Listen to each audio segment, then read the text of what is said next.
Assalamualaikum warahmatullahi wabarakatuh. Perkenalkan, nama saya Wina Arsita dari kelas Akuntansi Manajerial kelas H dan dosen pengampu Ibu Reika Happy Sugiastuti SAB MAB.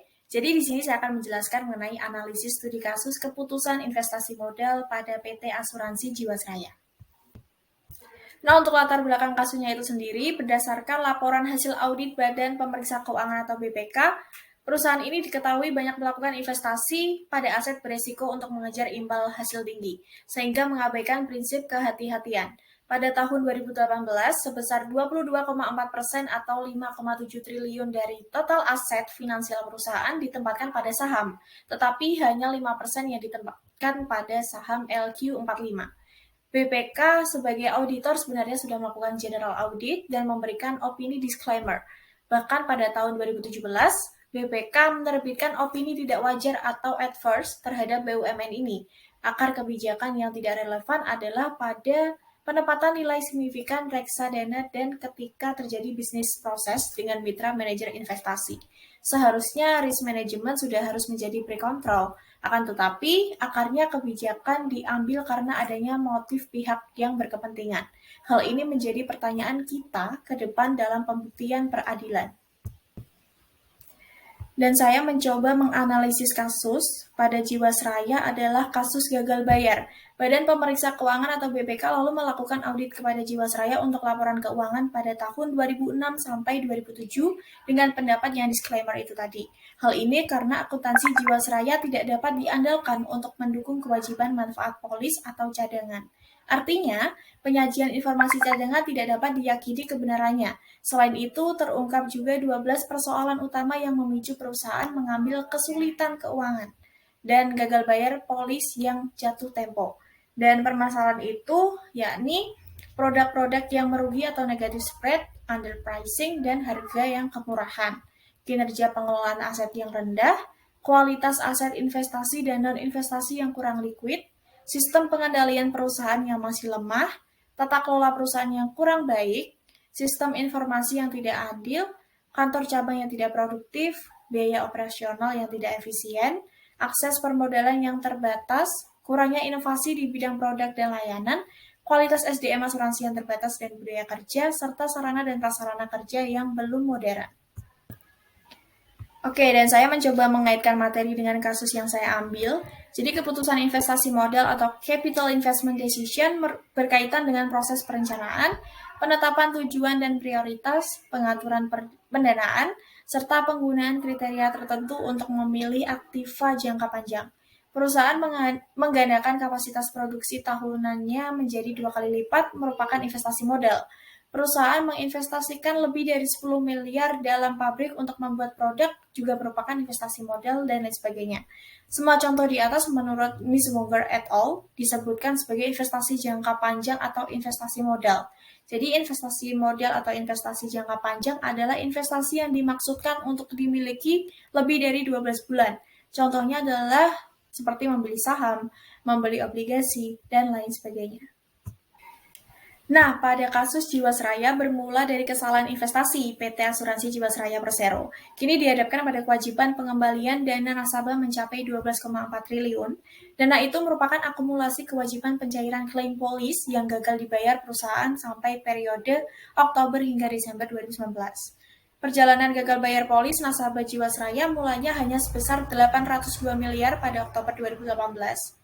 Gagal bayar itu berasal dari polis jatuh tempo dari produk JS Saving Plan. Jadi JS Saving Plan itu merupakan produk asuransi yang memberi jaminan diri dan investasi masa depan. Produk dengan durasi kontrak selama 5 tahun ini mulai ditawarkan ke nasabah melalui 7 bank mitra pada tahun 2013, seperti BRI, BTN, Standard Chartered Bank, Bank KEB Hana Indonesia, Bank Victoria, Bank ANZ, dan Bank UNB Indonesia. Perusahaan asuransi negara tak bisa membayar pengembalian pencairan polis karena ada ketidakcocokan antara tingkat imbal hasil yang diberikan ke nasabah dan penempatan investasi perusahaan pada sejumlah instrumen. Jiwasraya menawarkan imbal hasil produk yang cukup tinggi kepada nasabah dengan nilai berkisar 9% sampai 13% per tahun.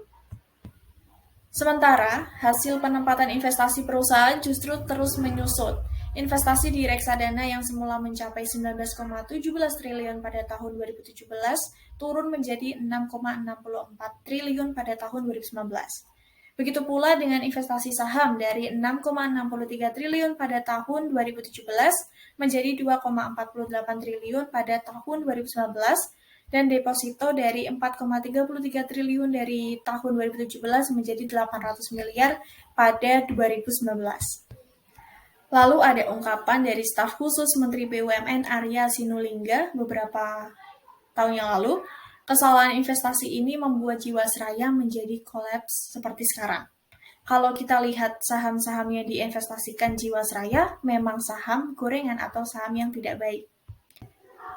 Lalu setelah terdapat kasus yang terjadi di Jiwasraya, saya memberikan solusi di mana solusi yang pertama itu reformasi industri asuransi oleh OJK, Otoritas Jasa Keuangan, berencana melakukan reformasi pada industri asuransi. Hal ini berkaca pada keberhasilan reformasi perbankan, maka reformasi pada industri keuangan non-perbankan pun dinilai perlu dilakukan. Yang kedua ada restrukturisasi upaya penyelesaian. Jadi rencananya upaya restrukturisasi Jiwasraya ini akan dilakukan pada akhir bulan ini atau paling lambat Februari tahun lalu, tahun 2020. Adapun restrukturisasi Jiwasraya dengan melakukan penerbitan utang oleh anak usaha Jiwasraya Putra, dan dana restrukturisasi ini akan digunakan membayar polis nasabah Jiwasraya. Yang ketiga, OJK bentuk lembaga penjamin polis Otoritas Jasa Keuangan berencana untuk membentuk lembaga penjamin polis atau LPS. Pembentukan lembaga berkaca dari kasus gagal bayar PT Asuransi Jiwasraya yang kemudian memunculkan banyak temuan baru. Sebenarnya pembentukan lembaga penjamin polis ini juga sudah lebih dulu dilakukan di perbankan melalui lembaga penjamin simpanan atau LPS. Tujuan lembaga ini untuk menjamin agar uang nasabah bisa dikembalikan jika terjadi masalah pada perusahaan.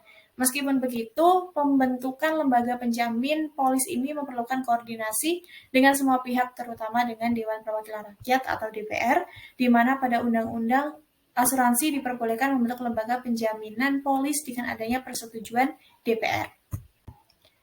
Lalu, yang dapat saya simpulkan, investasi kontemporer harus mencangkup kriteria keuangan dan non-keuangan terkait dengan strategi perusahaan secara umum, pengetahuan terbuka mengenai hal lain yang mendukung strategi seperti peningkatan produk, diversifikasi, pengurangan risiko, dan lain-lainnya haruslah menjadi pertimbangan dalam pengambilan keputusan investasi modal. Sekian, terima kasih. Wassalamualaikum warahmatullahi wabarakatuh.